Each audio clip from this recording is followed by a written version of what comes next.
परिस्थिती इतकी की आई विड्या पण बांधायची, शेती काम पण करायची, शिवणकाम पण करायची, पप्पा माथाडी कामगार. आज तुम्ही मला मोटिवेशन बघण्यापेक्षा माझा प्रवास जेव्हा ऐकाल तेव्हा कळेल की तुम्हाला प्रवास हा सोपा नव्हता. म्हणजे रियालिटी बघा आणि तेव्हाच डिसिजन घ्या. फर्ग्युसनला जे स्वप्नाचं कॉलेज आहे ते तर तुला मिळालंय, पण राहायचं काय?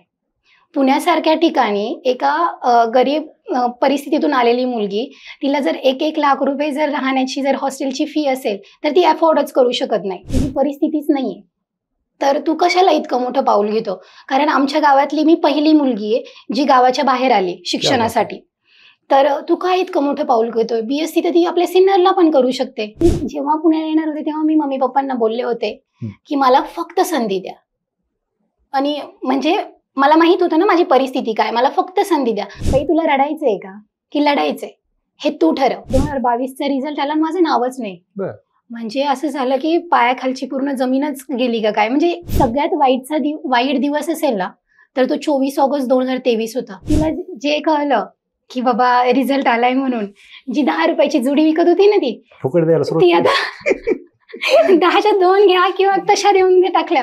म्हणजे भाजीपाल्याचे जे आपण म्हणतो ना कुटके असतात बांधणारे, ते कुटके तिथे सोडून आली. तिला इतका आनंद झाला आणि डायरेक्ट घरी. हे माझ्या बहिणीचं लग्न झालंय 2019 मध्ये. त्याच्यानंतर मी ना कोणाच्या लग्नात आहे ना मी दिवाळीला आहे कधी घरी. म्हणजे कुठेच नाहीये.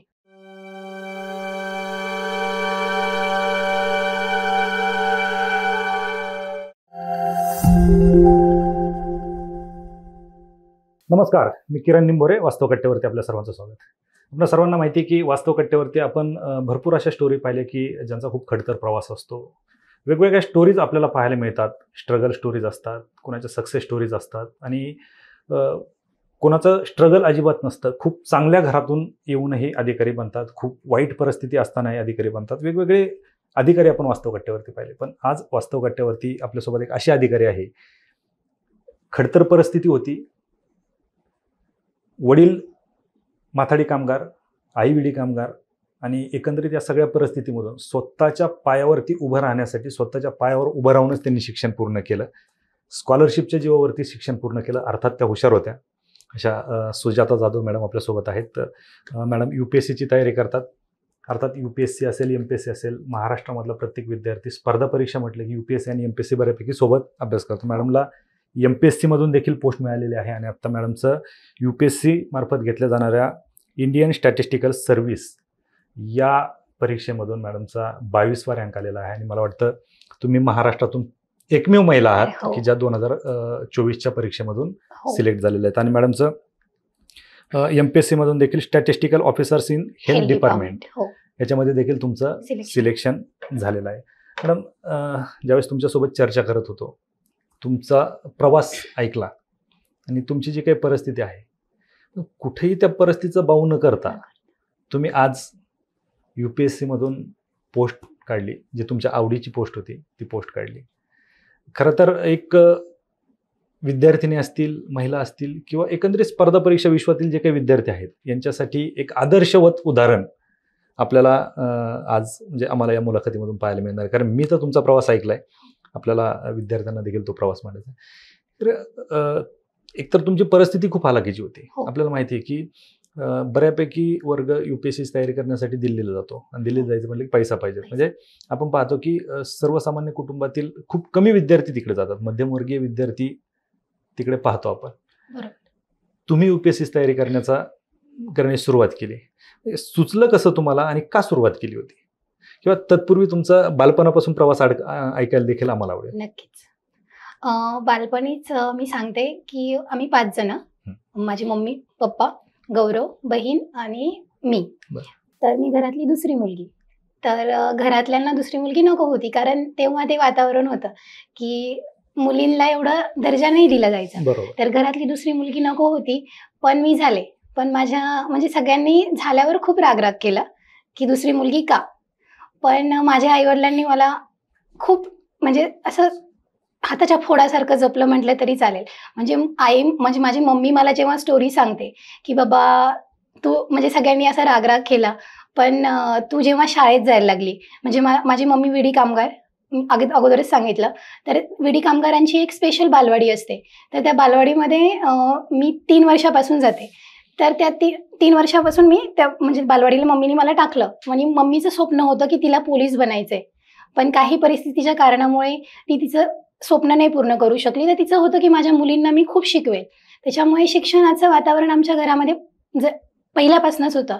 आणि परिस्थिती इतकी की आई विड्या पण बांधायची, शेती काम पण करायची, शिवणकाम पण करायची. पप्पा माथाडी कामगार होते आणि तेव्हा खूपच म्हणजे मिनिमल पगार होता. हे सगळं करून त्यांनी त्यांचं कुटुंब पुढे हे केलं. पण जसं म्हणजे मला असं वाटतं की मी शिक्षणामध्ये जी एंटर केलंय लहानपणापासूनच, तर तेव्हापासून मी असं मला वाटतं की माझा सच्चा साथीदार जर कोणी असेल, तो फक्त माझा अभ्यासच आहे. त्या अभ्यासाने कधीच माझी साथ नाही सोडली. आणि म्हणजे जशी मी शाळेत जायला लागली, जसा माझा नंबर यायचा, प्रत्येक वेळेस मी पहिलाच नंबर जायचा. मग ते लोकांचं जे मला प्रेम भेटत गेलं, म्हणजे ज्यांनी राग केला होता, त्यांचंच सगळ्यांचं प्रेम भेटत गेलं मला. आणि त्यांना कळलं की बाबा ही मुलगी काहीतरी करू शकते. तर मला एक 3री-4थीचा प्रसंग सांगावा वाटतो. 3री-4थी पर्यंत मला कोणी शिक्षक म्हणजे शिक्षक म्हणजे एका वर्षी मी प्राथमिक शाळेत शिकले. तर एका वर्षी 5-5, 6-6 शिक्षकांची बदली व्हायची. तर मला 3रीला एक शिक्षक आले, नितीन कापडणीस म्हणून. सध्या ते आता मुंबईला आयुक्त आहे. तर ते जेव्हा आले तेव्हा मला कळलं की ते MPSC आणि UPSC करतात. आणि तेव्हा MPSC UPSC काय असतं हे पण नव्हतं माहीत की नक्की काय असतं. पण एवढं नक्की की बाबा त्यांना ते अधिकारीसाठी असं काहीतरी करताय म्हणून. तर मी जेव्हा 7वीला गेले तेव्हा त्यांचं डेप्युटी कलेक्टर म्हणून सिलेक्शन झालं सरांचं. आणि सिलेक्शन झाल्यानंतर म्हणजे माझं पण ठरलेलं, मला व्हायचं तर सरांसारखंच व्हायचं. असं म्हणतं ना आपण एक कोणाकडे तरी बघून पाऊल घेतो, आदर्श. तर आदर्श माझ्या आयुष्यातले सर होते. आणि अजून एक प्रसंग सांगावा वाटेल, जेव्हा मी 8वीला होते तेव्हा एक विक्रीकर आयुक्त आहे किसन डगळे सर म्हणून, त्यांनी मला मानसकन्या मानलंय त्यांची. सध्या ते रिटायर्ड आहे. तर त्यांच्या पुस्तकाचं प्रकाशन होणार होतं. पुस्तकाचं नाव होतं ठिगळ. तर त्यांची पण परिस्थिती अशीच आमच्यासारखी बेताची होती. तर त्यांनी पण तेव्हा त्यांचं स्वप्न साकार केलं. तर त्यांचं असं म्हणणं होतं की अशी मुलगी किंवा मुलगा, त्याच्या हातून मला माझ्या पुस्तकाचं प्रकाशन जे करायचंय, जे की फ्युचरमध्ये काहीतरी गव्हर्नमेंट याच्यामध्ये कंट्रीब्युशन करू शकेल. तर तेव्हा आमच्या मुख्याध्यापकांनी माझं नाव दिलं होतं आणि माझ्या नावाने ठिगळ पुस्तकाचं प्रकाशन झालं होतं तेव्हा. आणि म्हणजे अभ्यासाची गोडी होतीच. आणि MPSC UPSC करायचं हे तर ठरलेलंच. पण माझं पहिलं असं होतं की काही झालं तरी आपल्याला प्लॅन बी पक्का पाहिजे. कारण एक रियालिटी चेक करणं खूप गरजेचं आहे. मला असं वाटतं आज तुम्ही मला मोटिवेशन बघण्यापेक्षा माझा प्रवास जेव्हा ऐकाल तेव्हा कळेल की तुम्हाला प्रवास हा सोपा नव्हता. म्हणजे रियालिटी बघा आणि तेव्हाच डिसिजन घ्या. हे चक्रव्यूह, मला असं वाटतं की चक्रव्यूह झालं. या चक्रव्यूहमध्ये एंटर करण्यात तेव्हाच डिसिजन घेतला पाहिजे. तर प्लॅन बीचा विचार तुम्ही त्याच वेळेस केला होता? हा, म्हणजे प्लॅन. आणि माझं खूप पक्कं होतं की काही झालं तर मला BSCच करायचंय. आणि मला मॅथमॅटिक्स करायचं होतं, पण statistics is also part of mathematics. तर मग मी ते नंतर स्टॅटिस्टिक्समध्ये केलं. आणि प्लॅन बी माझा पक्का पाहिजे म्हणून मी माझ्या म्हणजे जे 8वी असेल म्हणजे 10वी पर्यंतचं शिक्षण असेल, 10वीला पण मी आमच्या पूर्ण बोर्डामध्ये पहिली होते. 12वीला पण मुलींमध्ये प्रथम. आणि पूर्ण गणितामध्ये मला तेव्हा 98 मार्क्स होते. पूर्ण जिल्ह्यातली मी प्रथम विद्यार्थिनी होते. तर त्याच्यानंतर 12वी नंतर बाबा तर काय करायचं नेमकं. तर अगोदर तर मी म्हटले 8वीलाच मी ठरवलेलं की फर्ग्युसन कॉलेजमध्ये शिकायचं. कारण ते मी वाचलेलं ना की लोकमान्य टिळक असेल, आगरकर असेल, सावरकर, एवढे थोर पुरुष ज्या कॉलेजमध्ये शिकले. तर माझं स्वप्न होतं काही झालं तर फर्ग्युसन फक्त. तर 12वीला इतके छान पर्सेंटेज पडले, 87% होते मला 12वी सायन्सला. तर त्याच्यानंतर मग फर्ग्युसनला पहिल्याच मेरिट लिस्टमध्ये माझं नाव आलं. आणि खूप मिनिमम म्हणजे फी की ₹1900 फक्त तेवढी फी होती. पण संघर्ष इथे नाही, म्हणजे संघर्षाची सुरुवात ऍक्च्युअली इथून झाली बाबा. की संघर्ष म्हणजे संघर्षाची सुरुवात झाली असं की अरे बाबा फर्ग्युसनला जे स्वप्नाचं कॉलेज आहे ते तर तुला मिळालंय, पण राहायचं काय. पुण्यासारख्या ठिकाणी एका गरीब परिस्थितीतून आलेली मुलगी, तिला जर 1-1 लाख रुपये जर राहण्याची जर हॉस्टेलची फी असेल तर ती अफोर्डच करू शकत नाही.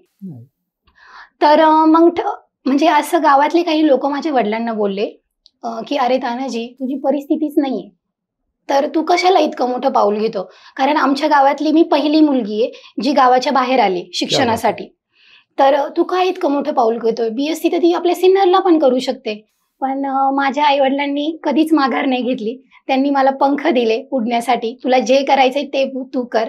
आणि मग मला सांगावंसं वाटतं की बाबा 8 जुलैला माझं कॉलेज सुरू झालेलं, 8 जुलै 2014, 12वी नंतर. पण मी काहीतरी 24 ऑगस्ट पर्यंत घरीच होते, का तर राहण्याची सोय नव्हती म्हणून. कसं मॅनेज कसं केलं राहण्याचं? सांगते ना मग ते कसं, तो प्रवास सांगते मी. की एक मित्र मला भेटला की बाबा तू, म्हणजे माझा 12वीचाच क्लासमेट होता, की सुजाता तू अजून कॉलेजला का नाही आली, इतके दिवस झाले कॉलेज सुरू होऊन कॉलेजला का नाही आली. अरे म्हटलं माझं राहण्याची सोय होत नाहीये. मग तो म्हटला अगं बाई, विद्यार्थी सहाय्यक समिती म्हणून एक असा प्लॅटफॉर्म आहे, त्या विद्यार्थी सहाय्यक समितीमध्ये अप्लाय कर, तुला इतके छान पर्सेंटेज आहे, तुझं सिलेक्शन होईल.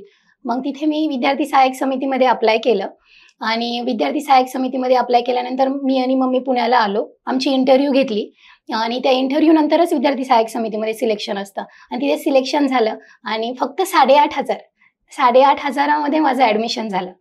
आणि मला याच्यात अजून एक ऍड करावं असं वाटतं की 12वीचे जे 87% आहे, म्हणजे एक इन्स्पायर स्कॉलरशिप असते मिनिस्ट्री ऑफ सायन्स अँड टेक्नॉलॉजीची. ती अशा मुलांना असते की जे प्लेन BSc करतात, तर त्यांच्यासाठी 5 वर्ष BSc MSc साठी ती स्कॉलरशिप दिली जाते. तर मला ती स्कॉलरशिप भेटलेली आणि ह्या इन्स्पायर स्कॉलरशिपमध्ये मला 11वीला कळलेलं की अशी इन्स्पायर स्कॉलरशिप असते. आणि फक्त त्या स्कॉलरशिपच्या जोरावरच मी हा डिसिजन घेतला होता की मी पुण्याला जाईल, कारण मला अगोदरच सगळं माहीत होतं आपली परिस्थिती काय आहे, आपण तिथपर्यंत जाऊ शकतो का. तर ती स्कॉलरशिप मला मिळाली. दरवर्षाला ती 80,000 स्कॉलरशिप भेटायची. आणि जेव्हा माझं विद्यार्थी सहाय्यक समितीमध्ये ऍडमिशन झालं आणि ज्या दिवशी मी पहिल्याच दिवशी फर्ग्युसनमध्ये गेलं आणि तेव्हा मला असं वाचण्याची खूप सवय आहे, तर मी नोटीस बोर्ड पहिला वाचला. तर तिथं लीला पुनावाला स्कॉलरशिप म्हणून एक स्कॉलरशिप होती. तर ती लीला पुनावाला स्कॉलरशिपसाठी मी अप्लाय केलं आणि त्या स्कॉलरशिपने सगळं माझा हॉस्टेलचा खर्च घेण्याचा, म्हणजे हॉस्टेलचा खर्च त्यांनी उचलला. कारण जी ही इन्स्पायर स्कॉलरशिप आहे ना, ही मला पहिल्या वर्षाच्या शेवट येणार होती. आणि मग तेवढं वर्षभर काय करायचं बाबा, तर नक्की. तर मग मी आमच्या 80,000 जे येणार होते वर्षात शेवटी येणार होते, पण आता स्टार्टिंगला जो वर्षभराचा खर्च आहे तो कसा करायचा. आणि मी जेव्हा पुण्याला येणार होते तेव्हा मी मम्मी पप्पांना बोलले होते की मला फक्त संधी द्या. आणि म्हणजे मला माहित होतं ना माझी परिस्थिती काय, मला फक्त संधी द्या. मी तुम्हाला विश्वास देते की मी कधीच म्हणजे जो फायनान्स आहे तो कधीच मागणार नाही. मी माझ्या जीवावरच माझं शिक्षण करेल. आणि म्हणजे त्यांनी दिलं पण असतं, असं नाही की त्यांनी काही केलं नसतं, पण देवकृपेने प्रत्येक ठिकाणी काहीतरी साथ भेटतच होती, म्हणून ती गरजच पडली नाही की त्यांनी मला फायनान्स करावं म्हणून. आणि त्यासोबतच म्हणजे मला असं वाटतं की एका मुलीचं फायनान्शियल इंडिपेंडन्स खूप महत्वाचा आहे, जो की मला वयाच्या 18व्या वर्षापासूनच मिळाला होता. आणि त्याच्यामुळेच मी जे काही डिसिजन घेऊ शकले त्या जोरावर घेऊ शकले. तर मग त्याच्यानंतर अर्न अँड लर्न स्कीम कळली, जी कमवा आणि शिका आहे विद्यार्थी सहाय्यक समितीमध्ये.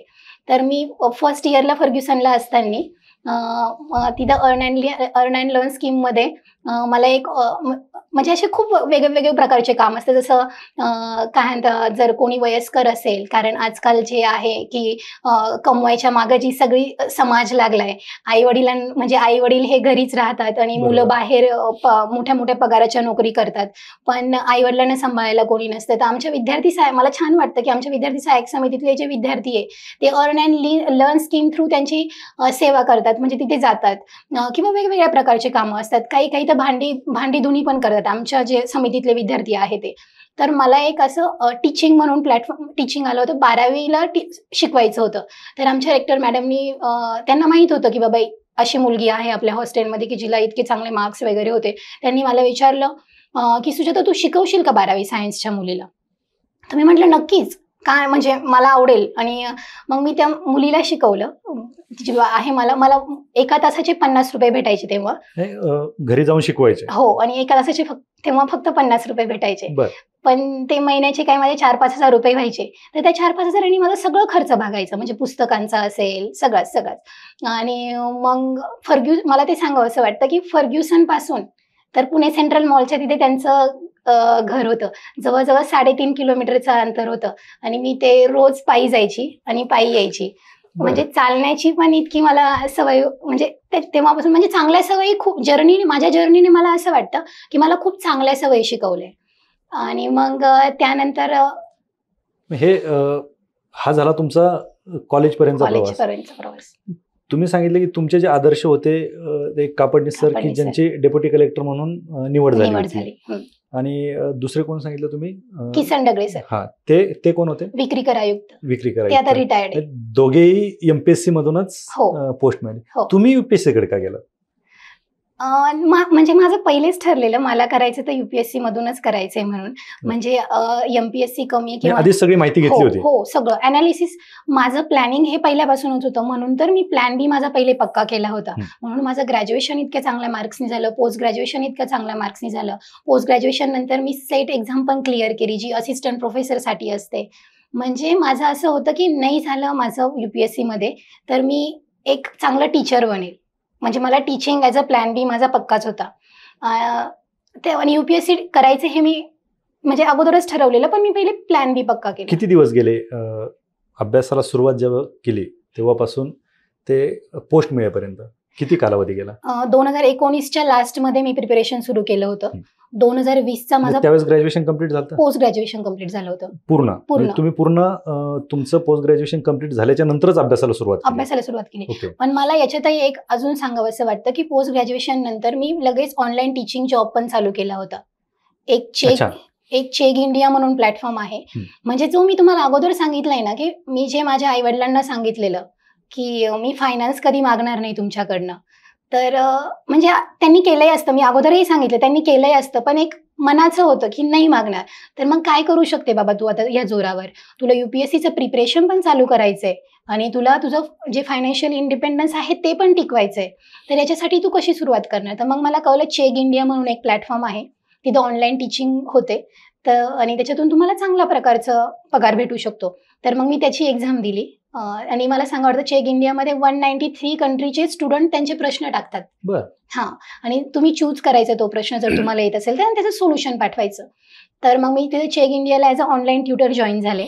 म्हणजे माझं फायनान्शियल इंडिपेंडन्स पण टिकला आणि मला जे स्वप्न पूर्ण करायचंय ते पण मी सायमल्टेनियसली पूर्ण करत होते. म्हणजे तुम्ही सायमल्टेनियसली 2 कामं करत होता. एक तर अर्निंग सोर्स शोधणे आणि दुसरा अभ्यास करणे. कशा पद्धतीने हे तुमचं मॅनेजमेंट करत होता तुम्ही की अभ्यासही करायचा आहे आणि इकडेही वेळ द्यायचा आहे? माझं जे लॉजिक आहे, माझ्या लॉजिकनुसार तरी मी हे सांगेल तुम्हाला की ज्यावेळेस तुम्ही कुठलं तरी काम करून अभ्यास करत असता त्यावेळेस तुमच्या बॅक ऑफ द माइंड हे माहिती असतं तुम्हाला की कमी वेळात तुम्हाला खूप जास्त काही करायचंय, त्यामुळे तुमचं कॉन्सन्ट्रेशन तिथे जास्त असतं. पण तुमच्याकडे 24 तास असेल तर तुम्ही म्हणतात चला आता जे करायचं 1 तासाने केलं तर काय फरक पडेल. इथे तुम्हाला तो स्कोप नव्हता. तुम्ही कशा पद्धतीने तयारी करत होता? प्रथमतः मी माझ्या सगळ्या अटेम्प्टच सांगेल. मी कसं प्लॅनिंग केलं, कसे फेल्युअर आले मला, ते फेल्युअरला मी कसं ओव्हरकम केलं. तर 2020चा माझा पहिला अटेम्प्ट. तर पहिल्या अटेम्प्टमध्ये माझं फक्त 4 मार्कावरून मेन्स गेलेली. युपीएससीची हीच इंडिया सिव्हिल सर्व्हिसेस की मला हे डिफरन्स सांगा वाटेल की सिव्हिल सर्व्हिस आणि ही इंडियन स्टॅटिस्टिकल सर्व्हिस हे दोन्ही पण युपीएससीच कंडक्ट करतं. आणि मी जेव्हा प्लॅनिंग केलं होतं की बाबा मला युपीएससी करायची आहे, तर मला आठवतं माझा एक दादा आहे श्रीकांत गबाळे म्हणून, तर त्यांनी मला सांगितलेलं की सुजाता तू प्लॅन करताना असा प्लॅन कर ना, कारण सक्सेस रेशो खूप कमी आहे. आपण 0.1 म्हणलं तरी चालेल. तर असा प्लॅन कर ना की जिथे तुला तुझे दोन्ही पण स्वप्न सायमल्टेनियसली साकार करता येईल. तर मी प्लॅन करताना सिलेबस बघितले पहिल्यांदा, दोन्ही पण सिव्हिल सर्व्हिसचं पण सिलेबस बघितला आणि इंडियन स्टॅटिस्टिकल सर्व्हिसचा पण सिलेबस बघितला. तर मला यातनं कळलं की दोन्ही खूप कोऑर्डिनेट होत आहे. सिलेबस जे आहे दोन्ही पण सिलेबस जुळत आहे, तर आपण दोन्ही करायला काय प्रॉब्लेम आहे. तर पण पहिल्यांदा असं वाटलं की स्टॅटिस्टिक्समध्ये मी एवढी एक्सपर्ट आहे तर मी पहिले स्टॅटिस्टिकल सर्व्हिस काढून घेते आणि मग सिव्हिल सर्व्हिस करते. म्हणून मी 2020-21चा सिव्हिल सर्व्हिसचा अटेम्प्ट नाही दिला आणि 2020मध्ये मी पहिले इंडियन स्टॅटिस्टिकल सर्व्हिसचा अटेम्प्ट दिला. त्याच्यामध्ये मी सांगितलं 4 मार्कांवरून माझं राहिलं. तर मग तो एक कॉन्फिडन्स आला, अरे पहिल्या अटेम्प्टमध्येच एवढं जाऊ शकतो आपण, तर आपण पुढच्या अटेम्प्टला केलं पाहिजे. पण 2021मध्ये ऑल इंडिया फक्त 10 जागा आल्या इंडियन स्टॅटिस्टिकल सर्व्हिसमध्ये आणि मेरिट लागला 455 आणि मला होते 454. म्हणजे 10 जागा असताना मला 454 मार्क्स आणि मेरिट होते 455. मग तेव्हा पण असं की अरे बाबा वाईट नाही वाटलं? खूप खूप म्हणजे माझं आहे की मी थोडी जे इमोशन्स आहे ना, म्हणजे मी रडते लगेच. आणि पण मला काही वेळेनंतर रडल्यानंतर मला कळतं की नाही बाबा, म्हणजे तेव्हा पण मला असं वाटतं की बाई तुला रडायचंय का की लढायचंय हे तू ठरव. आता रडले तरी आता तुम्ही सगळे म्हणजे माझे जे जवळचे आहे ते म्हणशील बाबा वाईटच झालं, हेच झालं, ते झालं, पण प्रयत्न मलाच करायचे. प्रवास पण मलाच जगायचा आहे. तर मी म्हटलं नाही, म्हणजे मला असं माझ्या स्वतःसोबत बोलायची सवय आहे, सुजाता आपल्याला रडायचं ऑप्शन नाही चूज करायचं आहे, आपल्याला लढायचा ऑप्शन चूज करायचा आहे. तर परत एनर्जी गॅदर केली आणि 2022चा अटेम्प्ट दिला. 2022च्या अटेम्प्टमध्ये आता सिव्हिल सर्व्हिसचा पण अटेम्प्ट दिला यावेळेस. म्हणजे सिव्हिल सर्व्हिस आणि इंडियन स्टॅटिस्टिकल सर्व्हिसमध्ये तेव्हा फक्त 15 दिवसाचा गॅप होता आणि 22चा जो सिव्हिल सर्व्हिसचा अटेम्प्ट आहे हा मला तेव्हा पण एवढा सिरियस नव्हता. तर कारण असं की अरे स्टॅटिस्टिकल सर्व्हिसमध्ये एवढ्या जवळ आलोय तर आता हेच काढून घेऊ. 22ला माझी मेन्स क्लिअर झाली. 22ला मी इंटरव्ह्यूला गेले. आपलं ढोलपूर हाऊस आहे तिथे. म्हणजे घरात इतका आनंद की UPSCची मेन्स क्लिअर झाली बाबा आणि आता इंटरव्ह्यूला गेली आपली पोरगी. जिथे सगळ्यांचं स्वप्न असतं त्या बोर्ड समोर फोटो नाही का, जे UPSCचं बोर्ड आहे त्याच्यासमोर फोटो काढायचा. म्हणजे की माझ्या इंटरव्ह्यूसाठी माझे सगळे होते. म्हणजे माझा भाऊ, माझे मामा, माझे बहीण, माझे दाजी सगळे दिल्लीमध्ये होते. इतका सगळ्यांना आनंद होता आणि सगळ्यांना माहित होतं की बाबा हिचं होणारच यावेळेस. आणि तसा पेपर पण खूप छान गेलेला. पण म्हणतात ना काही गोष्टी नशिबात त्या वेळेत नसतात. तर 2022चा रिझल्ट आला, माझं नावच नाही.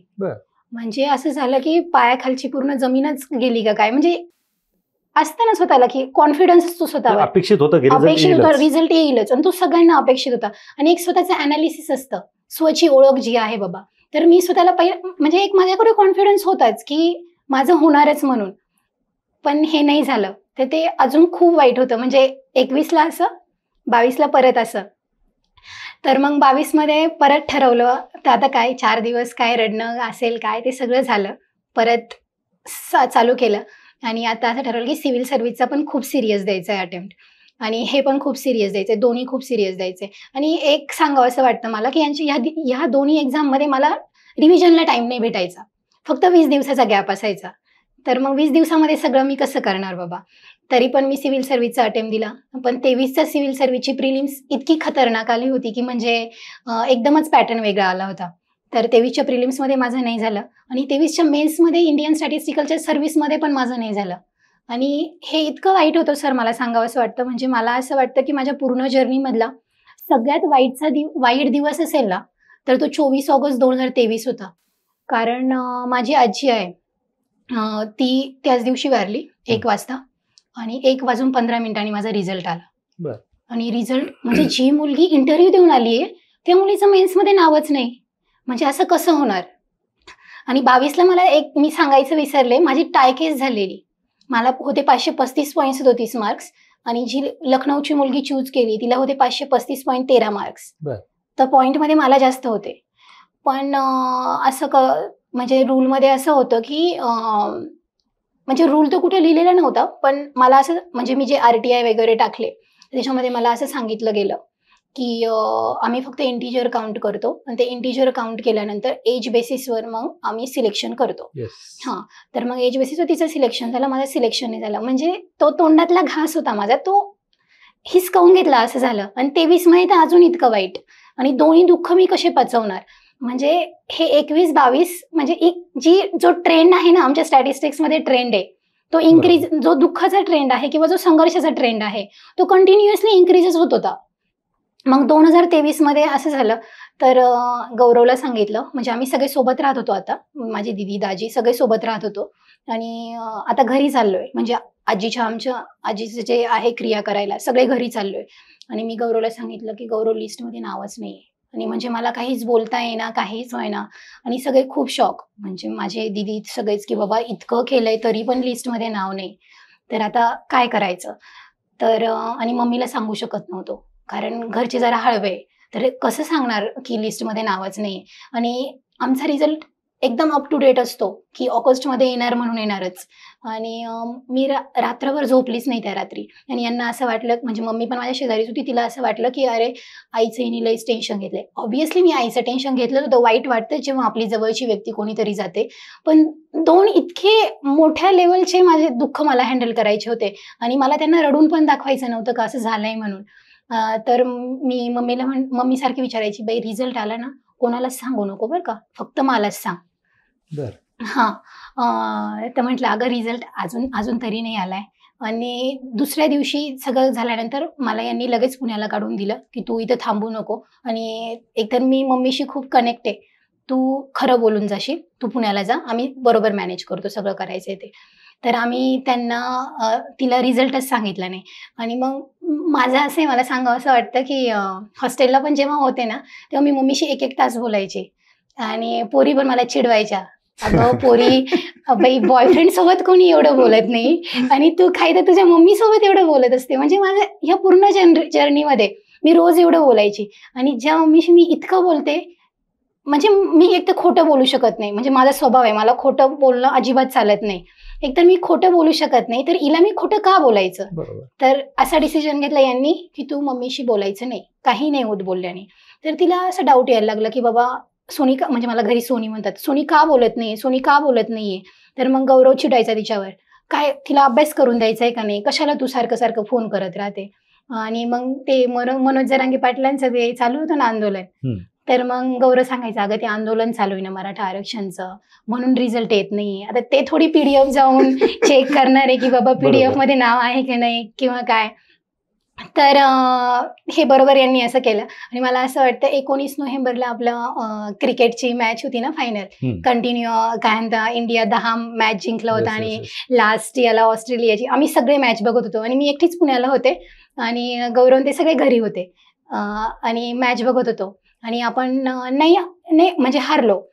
आणि पण ह्या काळानंतर आहे ना सर, मी इतके इमोशनल झाले होते ना की मला थोडं जरी कोणी काही बोललं ना तर माझ्या डोळ्यातून लगेच पाणी यायचं. म्हणून मी तुम्हाला, म्हणजे मी बोलेलच नंतर मेंटल हेल्थ बद्दल, तर लगेचच डोळ्यातून पाणी यायचं, इतकी हळवी झाले होते मी. आणि जेव्हा जेव्हा तो फायनल जे आहे ऑस्ट्रेलियासोबत आपण जिंकलो नाही, आणि अपेक्षा होती ना सगळ्यांना की काही झालं तरी आपण जिंकणारच आहे म्हणून, कारण कंटिन्युअसली 10 मॅच जिंकलो होतो आपण. आणि जेव्हा आपण मॅच जिंकलो नाही आणि जेव्हा रोहित शर्मा जेव्हा रडायला लागले, म्हणजे माझं रडूच कंट्रोल होईना. आणि दिदीचा मला तिकडून फोन आला, दिदी नेमकी घरी होती, की बघितलं म्हणे तुला असं वाटतं तुझं दुःख खूप मोठं आहे किंवा तुझं जे फेल्युअर आहे ते खूप मोठं आहे. तर ह्या फेल्युअरपेक्षा पण लोकांचे खूप मोठे फेल्युअर आहेत. त्यांनी तर बघ म्हणे किती कष्ट केले तरी पण नाही मिळालं ना सक्सेस. तर मग मम्मीला असं झालं, बाबा माझी पोरगी एवढी का रडते, आणि तिथे एकटीच आहे, तिथं पुण्यामध्ये मी एकटीच होते रूमवर. तर तिला एकदम असं झालं, ते विचारते बाबा काय झालं, एवढं काय म्हणे, तू काय एवढं रडते. तर मग दिदीने मम्मीला विश्वासात घेतलं, म्हणे तुला मी सांगते पण तू अजिबात म्हणजे नाराज व्हायचं नाही किंवा काय, किंवा तिला पण प्रेशर नाही येऊन द्यायचंय. मग सगळं सांगितलं की कसं कसं झालं, आईच्या याच्यानंतर बाबा रिझल्ट आला, हे कसं सगळं तिला परिस्थिती सांगितली.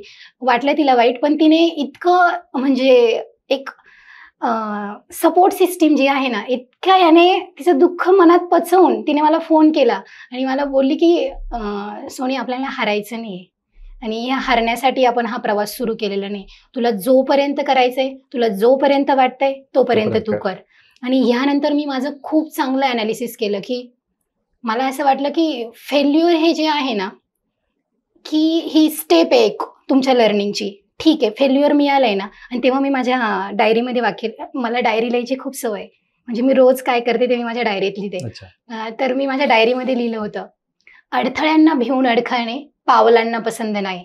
आणि आता हे कितीही अडथळे येऊ दे, कितीही चॅलेंजेस येऊ दे, तरी मी लढणार म्हणजे लढणार. आणि आता ही जी एनर्जी होती ना, ही नेक्स्ट लेवलची एनर्जी होती. म्हणजे स्वतःवर इतका कॉन्फिडन्स होता. मी लिहिलं होतं, आता जी एक्झाम देशील ना ती एक्झाम निघणार. मग आता मी 2024चा प्रवास सांगते, आणि मी जी एक्झाम दिली ती एक्झाम निघाली पण आहे. जानेवारीमध्ये माझं जी MPSC आहे त्याच्यामध्ये statistical officer in health department, जो 22ला एक्झाम दिलेली त्याचा रिझल्ट आला. म्हणजे एक शिवगणेश झाला बाबा, यशाचा शिवगणेश झाला. परत फेब्रुवारीमध्ये मी MPSCची रिसर्च ऑफिसर म्हणून एक्झाम दिलेली प्लॅनिंग डिपार्टमेंटची. तिच्यामध्ये आत्ता माझं सिलेक्शन आहे, इंटरव्ह्यूसाठी माझे सिलेक्शन आहे MPSC मधनं. नंतर मी आपली 16 जूनची प्रिलिम्स दिली, पण यावेळेस मी थोडा अप्रोच चेंज केला होता. आता माझा इंडियन स्टॅटिस्टिकल सर्व्हिसवरचा विश्वास उडाला होता. मला असं वाटलं होतं की यांना मला सर्व्हिसमध्ये घ्यायचंच आहे की नाही. आणि 23चं मला एक म्हणजे मी विसरले सांगायचं, 23ला माझे मार्क्स होते 485 आणि मेरिट होते 419.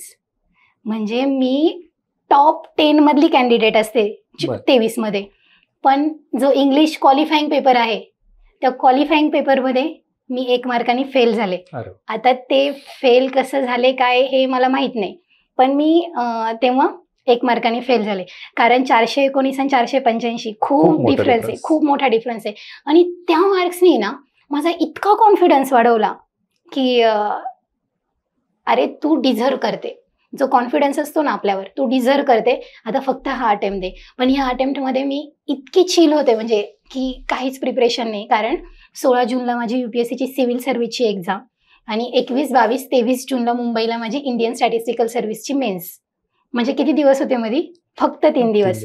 आणि माझं असं होतं की मला सिव्हिल सर्व्हिस काढायचीच आहे आणि मला स्टॅटिस्टिकल सर्व्हिस भेटली तर ठीक, नाही भेटली तरी म्हणजे जे असेल ते असेल. कारण जर कंटिन्युअसली 2021 पासून तुमच्यासोबत एकच गोष्ट घडते, तुम्ही यशाच्या याच्यामध्ये एंटर करताय आणि लगेच बॅक येत आहे, तर माझा विश्वास खरंच उडाला होता.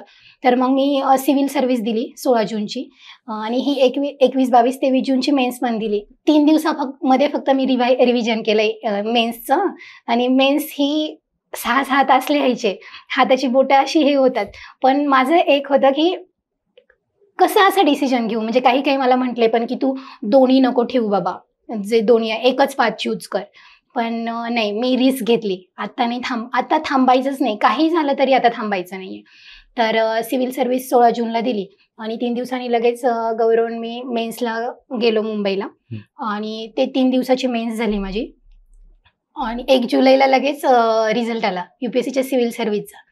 आणि मी सिव्हिल सर्व्हिसची प्री पण क्लिअर केली, इंडियन फॉरेस्ट सर्व्हिसची पण प्री क्लिअर केली. आणि ऑगस्टमध्ये इंडियन स्टॅटिस्टिकल सर्व्हिसच्या मेन्सचा रिझल्ट आला, ते पण क्लिअर केलं. ऑगस्टमध्येच MPSCचं स्टॅटिस्टिकल ऑफिसरची इंटरव्ह्यू होती 9 ऑगस्टला. 9 ऑगस्टला मी इंटरव्ह्यू दिली. 12 ऑगस्टला स्टॅटिस्टिकल सर्व्हिसच्या MPSCचा पण रिझल्ट आला, त्याच्यामध्ये पण माझं सिलेक्शन झालं, फायनल सिलेक्शन.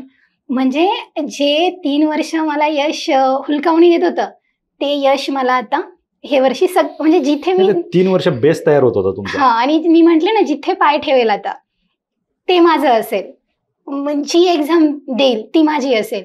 आणि तसं घडत गेलं. आणि देवाच्या कृपेने म्हणजे इंडियन. आणि अजून एक सांगावंसं वाटतं की मी इंटरव्ह्यू पण आता खूप लाईटली घेतली होती. म्हणजे 22च्या इंटरव्ह्यूचं मी अजून एक किस्सा सांगते. आम्ही सगळे सोबत राहायचो, भाऊ आणि आम्ही. तर हे लोक असे पॅनल तयार करायचे. आणि माझा एक मित्र आहे मुंबईचा, उज्ज्वल म्हणून. त्या उज्ज्वलचं अजून मी एक्झामच्या प्रिपरेशनमध्ये पण कंट्रीब्युशन सांगेल.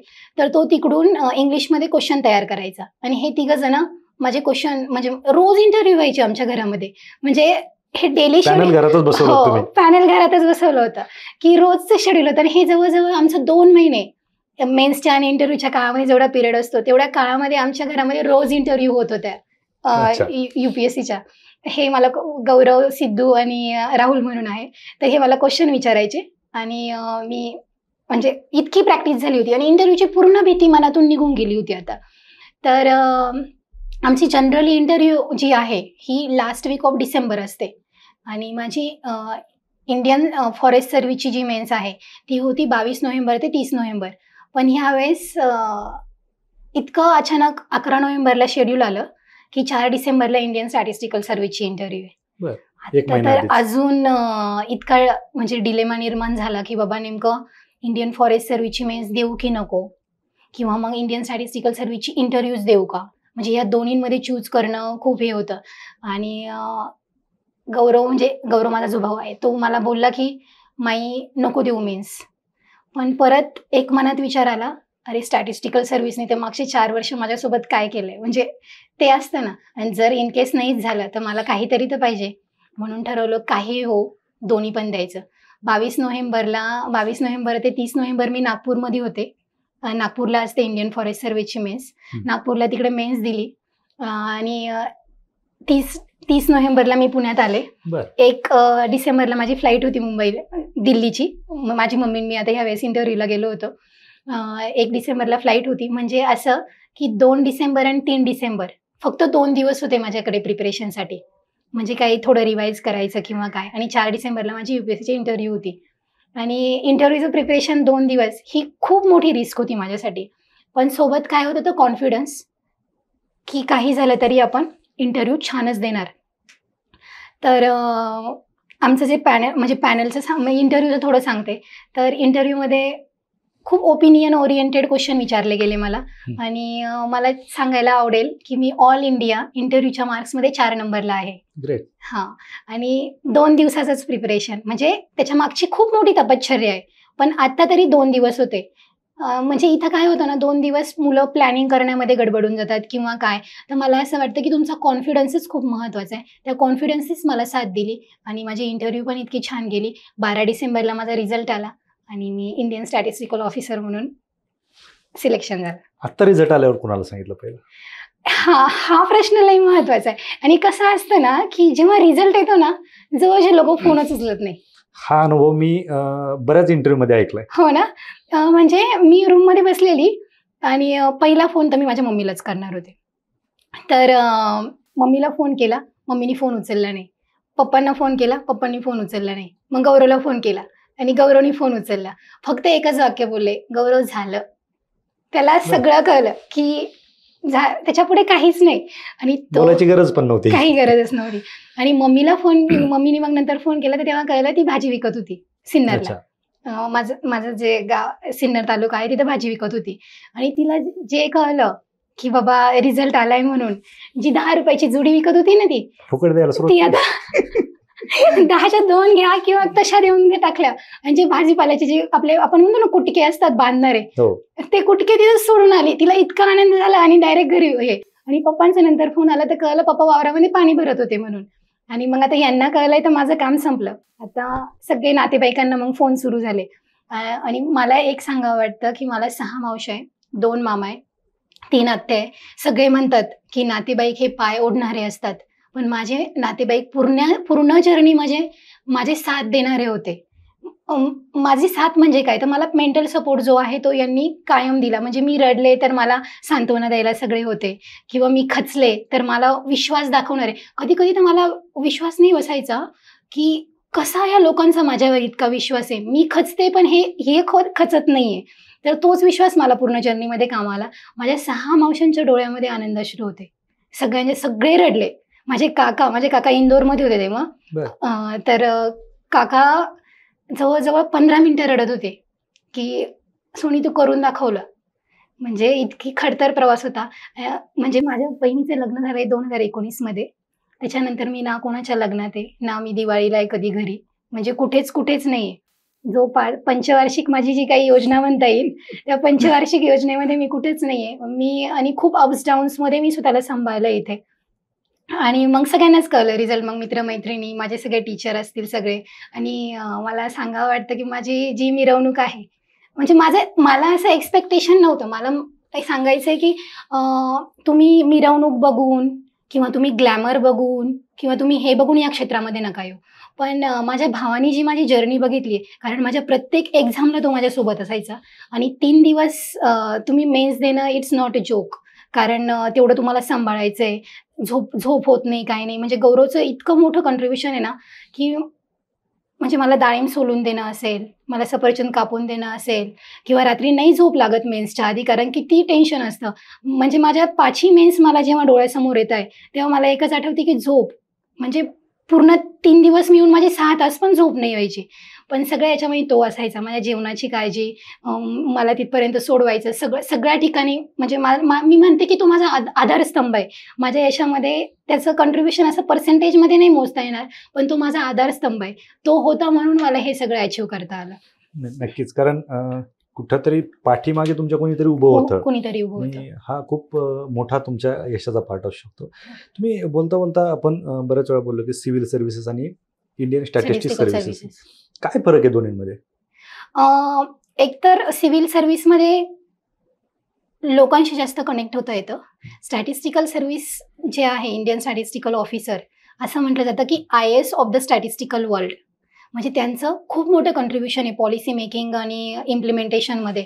पण एवढंच की फील्ड वर्क जास्त येत नाही. सिव्हिल सर्व्हिसमध्ये फील्ड वर्क जास्त आहे, इथे थोडं टेक्निकल वर्क जास्त आहे. जसं की आपला महिन्याचा CPI असेल, कन्झ्युमर प्राईस इंडेक्स, किंवा इंडेक्स ऑफ इंडस्ट्रियल प्रोडक्शन असेल, GDP असेल, या सगळ्या याच्यामध्ये स्टॅटिस्टिकल ऑफिसर लोकांचं खूप मोठं कॉन्ट्रीब्युशन असतं. आणि परीक्षांमध्ये काय फरक असतो? परीक्षा जी आहे इंडियन स्टॅटिस्टिकल सर्व्हिसची, ही 3 दिवस स्टार्टिंगची फेज असते. त्या 3 दिवस 6 पेपर असतात. पहिला पेपर जनरल इंग्लिश, जनरल इंग्लिशमध्ये तुम्हाला एसे आणि काही इंग्लिशचं ग्रामर वगैरे असतं, आणि जनरल स्टडी त्याच्यामध्ये आपले सगळं जी सिव्हिल सर्व्हिसची जी मेन्स आहे ना, त्या मेन्समध्ये ते क्वेश्चन विचारले जातात. त्याच स्वरूपाचे क्वेश्चन स्टॅटिस्टिकल सर्व्हिसच्या GS मध्ये विचारले त्यासाठी जातात. एकच एक्झाम असते स्टॅटिस्टिकल सर्व्हिसेसची? ही जी मेन्स आहे ना ती, आणि त्याच्यानंतर इंटरव्ह्यू, 3 दिवसाची मेन्स. त्याला प्रिलिम्स नसते? नाही, फक्त 3 दिवसाची मेन्स असं डिस्क्रिप्टिव्ह असते. आणि जो इंग्लिश आहे आणि जो GS आहे हा क्वालिफाईंग पेपर असतो. दुसऱ्या दिवशी स्टॅटिस्टिक्स 1, स्टॅटिस्टिक्स 2 असे पेपर असतात, ते ऑब्जेक्टिव्ह असतात. आणि तिसऱ्या दिवशी स्टॅटिस्टिक्स 3, स्टॅटिस्टिक्स 4 3 दिवसाचे ते सब्जेक्टिव्ह पेपर असतात. म्हणजे 3 दिवसाची एकंदरीत ही एक्झाम असते. मग ह्या एक्झाममध्ये जर तुमचं सिलेक्शन झालं मेन्समध्ये, तर मग तुम्ही इंटरव्ह्यूसाठी सिलेक्ट होतात, आणि इंटरव्ह्यू नंतर मग फायनल सिलेक्शन. ओके. तुम्ही आपला इंटरव्ह्यू ज्यावेळेस चालू होता त्यावेळेस मेंटल हेल्थवरती एक बोललात. बरेच विद्यार्थी असे असतात की कुणाची आर्थिक अडचण असते, कुणाची शारीरिक अडचण असते, इतर काही अडचणी असतात, भरपूर अडचणी असतात, आणि मेंटली डिस्टर्ब असतात, आणि त्याच्यातून त्यांचं वर्ष कसं निघून जातं कळत नाही. तुमची परिस्थिती काही त्यांच्यापेक्षा वेगळी नव्हती. फक्त तुम्ही एक पॉझिटिव्ह अँगलनी पाहत होतात, आणि तुम्ही तुमच्या पायावरती उभं राहूनच इथपर्यंत आलात. तुमच्या डोक्यामध्ये सतत एक गोष्ट जाणवली की मी अर्निंग कशी करेल, आणि त्याच्यातून माझं शिक्षण कसं पूर्ण करेल, याच्यामध्ये तुम्ही जास्त माहिर होतात. पण ते बऱ्याच मुलांना किंवा मुलींना जमत नाही, आणि त्याच्यातून आपण जे मेंटल हेल्थ म्हणतो, ॲक्च्युली मेंटल हेल्थ असते किंवा असं काही एखादी कन्सेप्ट असते किंवा असा प्रकार असतो, हेच अजून बऱ्याच लोकांना माहीत नाही. काय सांगाल तुम्ही? मी स्पेशली UPSC आणि MPSC ॲस्परंटचं मेंटल हेल्थ बोलेल. कारण एकतर खूप जण खूप अगोदर म्हणजे प्लॅन बी पक्का न करता याच्यामध्ये एंटर करतात. काहीच अनालिसिस करत नाही की एक्झामचं स्वरूप काय, स्वतःची ओळख म्हणजे स्वतःचं अनालिसिस करत नाही. आपण ह्या रेसमध्ये टिकू शकतो का, मला असं वाटतं पहिल्यांदा त्यांनी ते अनालिसिस केलं पाहिजे. आणि मला असं वाटतं 12वी किंवा 10वी हे वयच नाही आहे ह्या चक्रव्यूहामध्ये. म्हणजे मी खरंच चक्रव्यूह म्हणेल, कारण माझा जो तुम्ही प्रवास बघितलाय तो एका प्रकारचा चक्रव्यूहच होता. तर चक्रव्यूहामध्ये एंटर करण्याची तेव्हा आपण एवढं मॅच्युअर नसतोच, 12वी नंतर आपण तेवढं मॅच्युअर नसतोच. तर मग कुठेतरी कोणाचं तरी भाषण ऐकायचं, कोणीतरी अधिकारी झालंय किंवा मग गावातला अधिकारी झालाय म्हणून अरे आपली पोरगा अधिकारी होणार म्हणून पॅरेंट्सनी मुलांवर प्रेशर टाकायचंय. म्हणजे त्यांची चॉईस पण विचारली जात नाही. मला असं वाटतं फक्त UPSC MPSC हा एक प्लॅटफॉर्म नाहीये, खूप विविध क्षेत्र आहे की जिथे तुम्ही तुमचे जे स्किल आहे ते दाखवू शकतात. पण कुठेतरी ग्लॅमर, कुठेतरी पॉवर याच्यासाठी विद्यार्थी याच्यामध्ये एंटर करतात, आणि प्लॅन बीचा काहीच विचार करत नाही. आणि कोणतीही गोष्ट असो, जर तुम्ही ती सतत करत असाल, आपण एक पिक्चर बघितल्यावर तो दुसऱ्यांदी बघायला आपल्याला कंटाळा येतो. तर तुम्हाला हे पुस्तकं सारखेच वाचायचे, कंटिन्युअसली वाचायचे, तर कंटाळा येणारच आहे, आणि त्याच्यातली जी आवड आहे ती तर निघूनच जाणार आहे. म्हणजे मी असे एक्झाम्पल बघितले, म्हणजे माझे सोबतचे जे 2014ला 12वी पास आउट झाले, त्यांनी तेव्हाच डिसिजन घेतलेला UPSC MPSC करायचा, पण अजून पण यश नाही आहे. म्हणजे मिळावं, सगळ्यांनाच यश मिळावं, पण मला असं वाटतं की कुठेतरी स्वतःचं ॲनालिसिस पण करून तुम्ही म्हणजे 10 वर्ष झाले तर अजून नाही आहे यश. 10 वर्ष जर तुम्ही म्हणजे तुमच्या तारुण्याचे जे 10 वर्ष आहे, तुम्ही एकाच याच्यामध्ये असाल, आणि पूर्ण फॅमिली सोडून, सगळे फंक्शन सोडून जर तुम्ही ह्याच एका मार्गात असाल, तर कुठेतरी तुमचं मेंटल हेल्थ हे डिस्टर्ब होणारच आहे. कारण आपण माणूस आहे, तर ते डिस्टर्ब होणारच आहे. मग त्याच्यातून काय काय निर्माण होतं, डिप्रेशन असेल, आयसोलेशन असेल, तुम्ही लोकांशी बोलायला काचरतात की लोकांशी कम्युनिकेशन करत नाही, एकटेपणा सगळ्यांना आवडायला लागतो, आणि यातून खूप म्हणजे सिव्हिअर प्रकारचे मला असं वाटतं की सिव्हिअर प्रकारचे लोक मेंटली डिस्टर्ब होऊ शकतात. तर याच्यासाठी मला एक अजून सांगावं लागतं, मी माझं मेंटल हेल्थ कसं, म्हणजे तुम्ही जे बघितलंय डिस्टर्ब झालंच असतं की माझं, म्हणजे एवढं सगळं नाही, तर मी माझं मेंटल हेल्थ कसं मेंटेन केलं. तर माझं काय होतं की मी योगा करणार म्हणजे करणारच, माझा योगा हा डेली असायचाच. आता फक्त रिझल्ट नंतर थोडा गॅप पडलाय, गरज संपली का? नाही करणार आहे मी, पण आता हे सत्कार वगैरे हे करण्यामध्ये नाही होते, पण मी करणार. तर माझा योगा फिक्स असायचा, माझं मेडिटेशन फिक्स असायचं, म्हणजे 10 मिनिटं तरी मी मेडिटेशन करायचीच. आणि दुसरी गोष्ट म्हणजे जी माझे मित्रमैत्रिणी आहे किंवा माझे जे सगळे नातेवाईक आहे, मी कधीच ह्या प्रिपरेशनमध्ये कोणालाच टाळलं नाही आहे. म्हणजे जे कम्युनिकेशन आहे, माझ्या मनात जे येईल ते बोलून टाकायचं. आणि कसं असतं ना, जे आहे ते बोलून टाकलं ना, मग माणसाला मोकळं वाटतं आणि त्यातनं मेंटल हेल्थ मला असं वाटतं की नीट टिकू शकते. आणि तुमचे म्हणजे काही काही लोक प्रॉब्लेम डिस्कसच करत नाही. तर मला असं वाटतं की प्रॉब्लेम डिस्कस केले पाहिजे कुठून तरी, आणि हे ॲक्सेप्ट केलं पाहिजे की आपल्याला डिप्रेशनसारखं काहीतरी होतंय बाबा, किंवा आपल्याला खूप एकटेपणा वाटतोय. सगळ्यात महत्त्वाचं हे ॲक्सेप्ट करणं प्रत्येकाने खूप गरजेचं आहे. कारण मी माझं खूप जवळचं एक्झाम्पल बघितलंय. खूप हुशार मुलगा होता, खूप म्हणजे खूप हुशार. 92% वगैरे असे त्याला 12वीला मार्क्स होते. आणि सगळ्यांच्या इतक्या अपेक्षा, म्हणजे फॅमिलीच्या सगळ्यांच्या इतक्या अपेक्षा त्याच्या डोक्यावर. आणि त्यांनी SY पर्यंत तो स्टॅटिस्टिक्समध्ये इतका माहिर होता की त्याचा कोणी हात नव्हता धरू शकत. आणि TYला त्यांनी 3 वेळेस एक्झाम दिली आहे, तरी पण तो पास होत नाहीये. म्हणजे तो इतका मेंटली डिस्टर्ब झाला. मग आता याची कारणं काय होते, म्हणजे मी व्यवस्थित अॅनलाइज केलं की बाबा नेमकं याचं मेंटल हेल्थ का बिघडलं. तर कंटिन्युअसली समाजाचं जे आहे बाबा, समाजाच्या अपेक्षांचं जे दडपण आहे स्वतःवर, किंवा मग काही गोष्ट आपल्याकडून होत नाहीये तर ते ॲक्सेप्ट न करणं, म्हणजे इतक्या सिव्हिअर लेवलला ते गेलं ना, म्हणजे आम्हाला सगळ्यांनाच इतकं वाईट वाटलं की अरे बाबा, हा मुलगा किती काही करू शकत होता. पण जर हा बोलला असता, तर यांनी अगोदरच कम्युनिकेशन केलं असतं सगळ्यांसोबत, तर आपण प्रॉब्लेम खूप चांगले सॉल्व्ह करू शकलो असतो. आता प्रॉब्लेम खूप आहे, ते ॲस्परंटला माहीत असतात की कोणते कोणते प्रॉब्लेम आहे. ते प्रॉब्लेम आपण खूप चांगल्या प्रकारे सॉल्व्ह केलो असतं. फक्त कम्युनिकेशनची गरज आहे मला असं वाटतं. नक्कीच. यासोबतच आपण पाहतो की जसं तुमच्या गावातील किंवा तुमचे रिलेटिव्ह तुमच्या वडिलांना सांगत होते की काय गरज आहे पुण्यासारख्या ठिकाणी पाठवायची, ग्रामीण भागात अशीच परिस्थिती बऱ्याच जणांची असते आणि हाच विचार करून मुलींना बाहेर जाऊन देत नाही. एक तर पहिली गोष्ट असते पैसा, दुसरी गोष्ट असते काय शिकून काय करणार, शिकून थोडीच कलेक्टर बनणार आहे. हे एक वाक्य अजूनही गावाकडे आहे. काय सांगाल तुम्ही एकंदरीत, आणि मुली पण ॲक्सेप्ट करतात त्या गोष्टी, सो काय सांगाल तुम्ही मुली आणि त्यांच्या पालकांना काय उपदेश द्याल? मला असं वाटतं ना की म्हणजे एक वुमन, तिच्यामध्ये इतका पॉवर आहे की ती काही पण करू शकते. आपण म्हणतो ना, एका महिलेला जर शिकवलं तर तुमची पूर्ण पिढीही बदलू शकते. आणि तुम्ही फक्त ना तिला पंख द्या. मग पंख कोणते असेल, तर पंख तुम्ही तिला जे अचीव्ह करायचं आहे आयुष्यामध्ये, जे करिअर करायचं आहे, ते करिअर करण्याची संधी द्या. आणि जर ती पंख जर तिला मिळाले ना फक्त, तर ती नक्कीच, मला असं वाटतं की तिच्या आकाशाला गवस निघालेल. आणि अजून दुसरी गोष्ट म्हणजे की एक विश्वास ठेवा तुमच्या मुलींवर. कारण आजकाल समाजामध्ये जे वातावरण चालू आहे, त्याच्यामुळे मुलींवर विश्वास ठेवला जात नाही. तर मुलींवर विश्वास ठेवा. जरी चुकल्या मुली, मला असं वाटतं की माणसाकडूनच चुका होतात. जरी थोडंफार चुकल्या, तरी पण त्यांना नीट समजावून घेऊन, म्हणजे मला असं वाटतं पॅरेंट्सनी त्यांना नीट समजावून घेऊन, किंवा मुलींनी पण बाबा चुकलंय तर किती अडथळायचं कोणत्या गोष्टी असेल, तर आपलं करिअर वगैरे व्यवस्थित केलं पाहिजे. आणि दुसरी गोष्ट म्हणजे मला असं वाटतं की प्रत्येक मुलींनी फायनान्शियली इंडिपेंडंट राहिलं पाहिजे. कारण गावाकडचे असे काही एक्झाम्पल आहे ना, जर मुलीला 20 रुपयाची भाजी जरी घ्यायची असेल ना, तर तिला नवऱ्याकडे पैसे मागावे लागतात. तर मला असं वाटतं की प्रत्येक मुलींनी फायनान्शियली इंडिपेंडंट राहिलं पाहिजे. त्याच्यासाठी पालकांनी पण तेवढी जबाबदारी घेणं गरजेचं आहे. जबाबदारी म्हणजे पालकांनी पण घेतली पाहिजे आणि मुलींनी पण करेज दाखवलं पाहिजे की आम्हाला शिकायचं. हो, आम्हाला शिकायचंच आहे. काही झालं तरी आम्हाला शिकायचंच आहे. नक्कीच. कारण मला एक म्हणजे वाक्य अजून आठवतं की मी असं लिहिलं होतं की लग्नाची हळद लागण्याआधी मला यशाचा गुलाल लागला पाहिजे माझ्या आईवडिलांकडनं. आणि जो माझ्या मिरवणुकीमध्ये किंवा काय, म्हणजे इतकं छान ना की पूर्ण आमचा तालुकाच जो आहे ना, इतका खुश आहे माझ्या यशासाठी की सगळ्यांनी येऊन इतकी छान मिरवणूक केली आहे.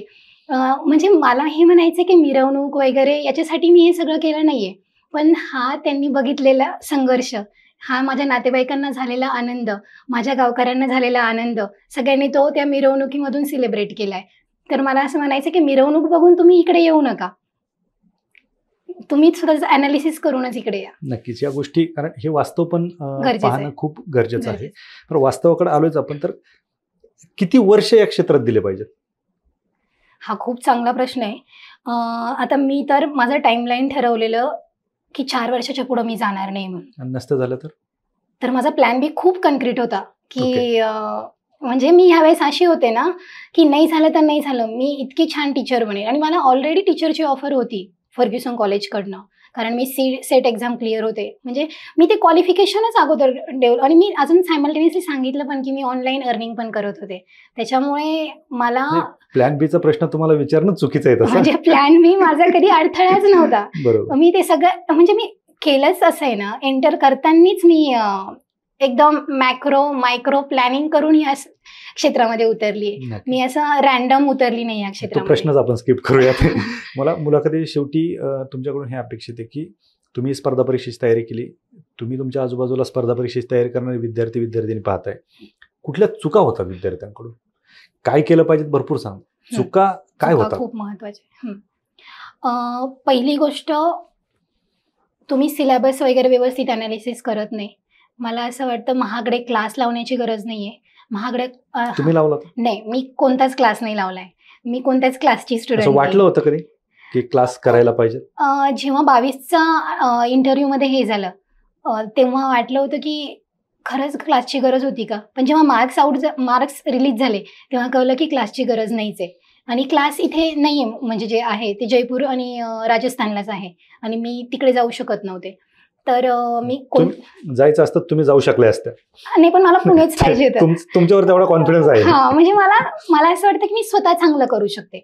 आणि मग मी म्हणजे मला असं वाटतं की महागडे क्लास लावतात, त्या क्लासमध्ये खूप वेळ निघून जातो, आणि जो अभ्यासाचा पिरियड आहे तर म्हणजे मला असं वाटतं तुम्ही एक्झाम म्हणूनच बघा. Exam is only a part of your life. त्या एक्झामला तुम्ही पूर्ण लाईफ बनवू नका. काही मुलं त्या पूर्ण एक्झामलाच लाईफ बनवून टाकतात, तर ते करू नका. तर दुसरी गोष्ट की एक्झामला एक्झाम म्हणूनच बघा. तिसरी गोष्ट, तुम्ही सिलेबस व्यवस्थित अनालिसिस करा. प्रिव्हियस इयरला काय एक्झॅक्टली क्वेश्चन विचारले, एक्झामची एक्झॅक्टली डिमांड काय आहे, ती डिमांड अनालिसिस करा.